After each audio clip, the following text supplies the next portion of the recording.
The Federal Bureau of Investigation has joined the search for a missing Browning woman. Ashley Loring, who also goes by Ashley Heavyrunner, was last seen in Browning in June of 2017. We won't stop searching for Ashley, and we are relieved that the FBI is involved. It's been over 3,200 days since Iris Roberts last saw her daughter Rita Papaki. Rita had children. One of them was just 6 years old when his mother vanished. He used to bring stuff all the time, and he would say, "Put that away. When my mom comes back, we'll show her." Rapid City Police Department has renewed a $5,000 reward for Larissa Lone Hill, a woman missing since October 2016.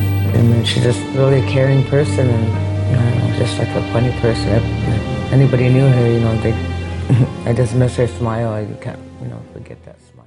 Hello, everyone. Welcome back to Red Road Echoes with me, Annette Nowlin, where we dig into cases involving murdered and missing Indigenous people.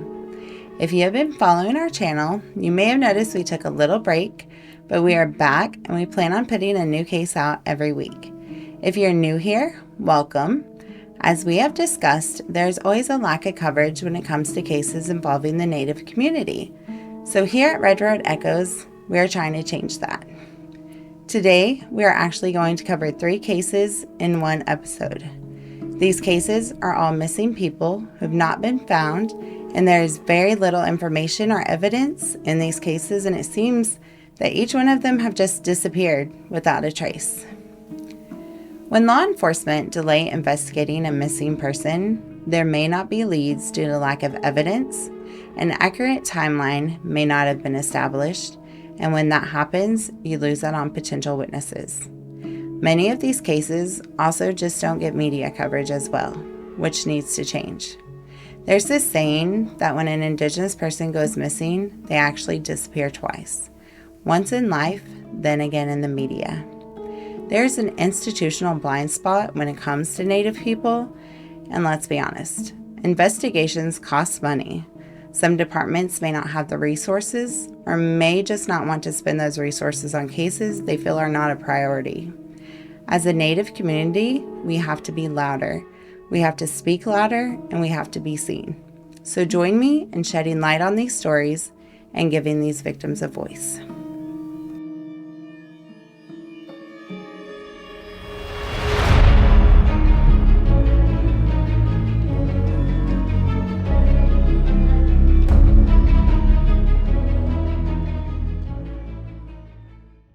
For our first case, we'll be covering the disappearance of Ashley Loring Heavyrunner, who was just 20 years old when she was last seen in June 2017. Ashley went missing from the Blackfeet Reservation in Montana. Her family described her as smart, athletic, positive, and always willing to help. At the time of her disappearance, she was 5'2" with brown hair and brown eyes. She is a member of the Blackfeet Indian Reservation in Montana and had been enrolled at the Blackfeet Community College, studying environmental science. The last time Ashley was confirmed to be seen was on June 5th during a party on the reservation.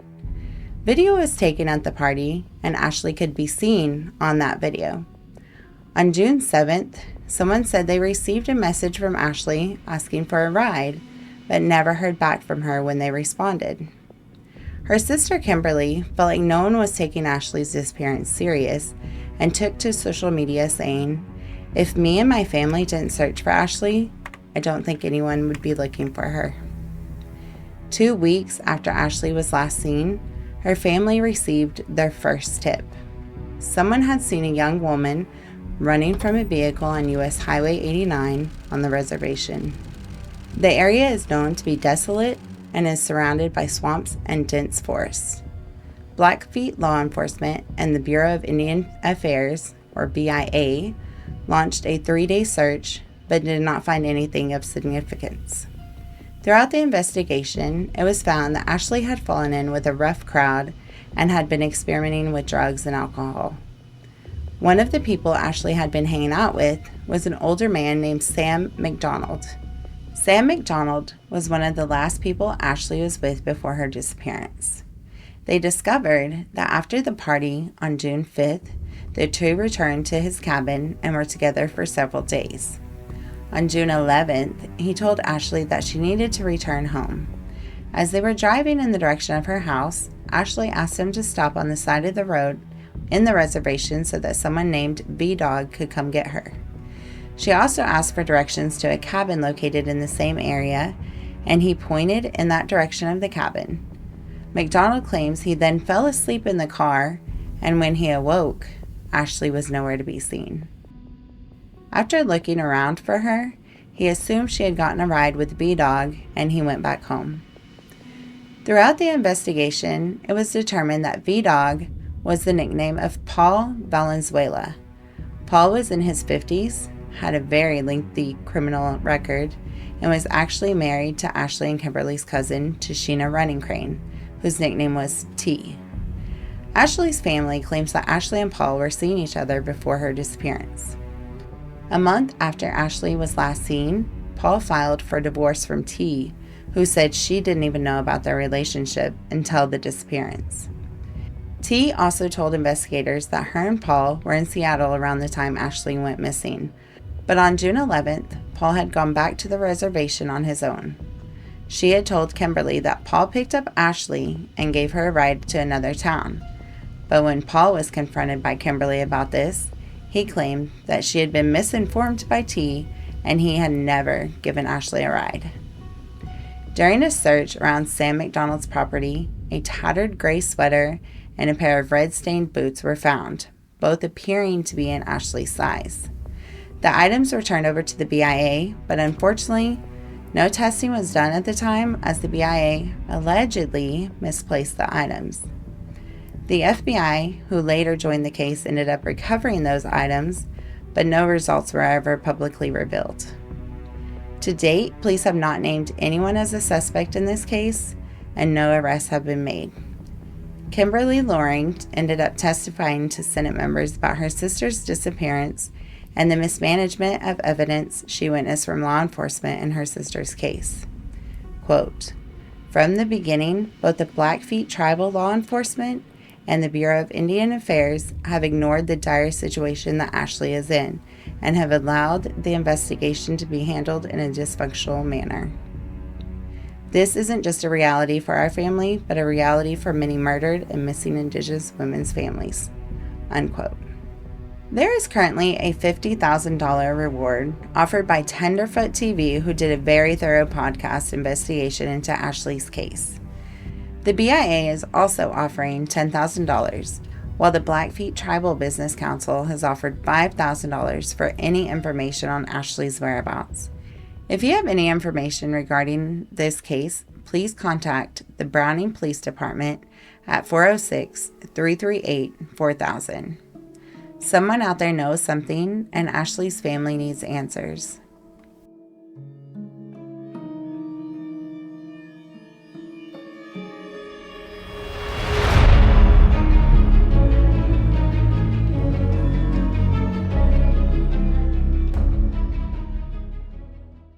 For our second case, we'll be covering the disappearance of Rita Papakee. Around 1 p.m. on January 16, 2015, Rita was seen on video leaving work at the Meskwaki Bingo Casino Hotel in Tama County, Iowa. However, no one has seen her since. At the time of her disappearance, Rita was 41 years old, 5 foot 4 inches tall, had brown hair and brown eyes. Rita is a mother to 4 children. She knew how to make people laugh, loved baking, and the holidays. She was very close to her mom and her nieces and nephews. Rita's mom, Iris Roberts, dropped her daughter off that day and remembers Rita saying, "Goodbye, love you." Then she walked into the dark casino, and that was the last time we seen her. The Roberts family called the police for help, filed a missing persons report, and waited patiently for days, weeks, and months, but received no answers. Over time, police have searched wells, highways, structures, fields, and areas of water surrounding the settlement. The Sonish Scouts, a nonprofit organization led by volunteer Lisa Yellowbird Chase, began a search in May 2019 and spent over a week searching various places around the settlement in Tama County. The Sonish Scouts have assisted with search and recovery efforts for various missing persons across the Midwest and Northern Plains. Unfortunately, there have been no real leads or any information about where Rita may have gone that day when she left the casino. The Bureau of Indian Affairs announced in November 2022 that they would be revisiting Rita's case. They brought in dogs and search teams that added new hope to the family that had been praying for answers. But this search did not result in any new information to help find Rita. I mean, I just don't understand how someone goes completely missing and there's not one trace of where they may be. If you know where Rita Papakee might be or have information on what may have happened to her, please contact the Meskwaki Nation Police Department at 641-484-4844. The Tribal Council is offering a reward now at $100,000 from tribal revenue for information leading to the whereabouts of Rita. Her case is so sad, and we're hoping her family and children get answers soon.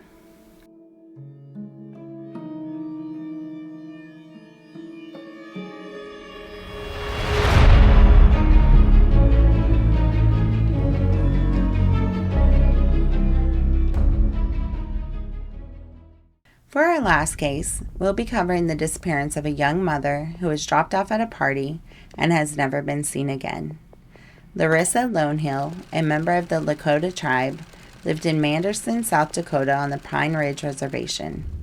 Larissa, who also went by Rissa or Lisa, is the sixth of 8 children, so she grew up in a large, close-knit family.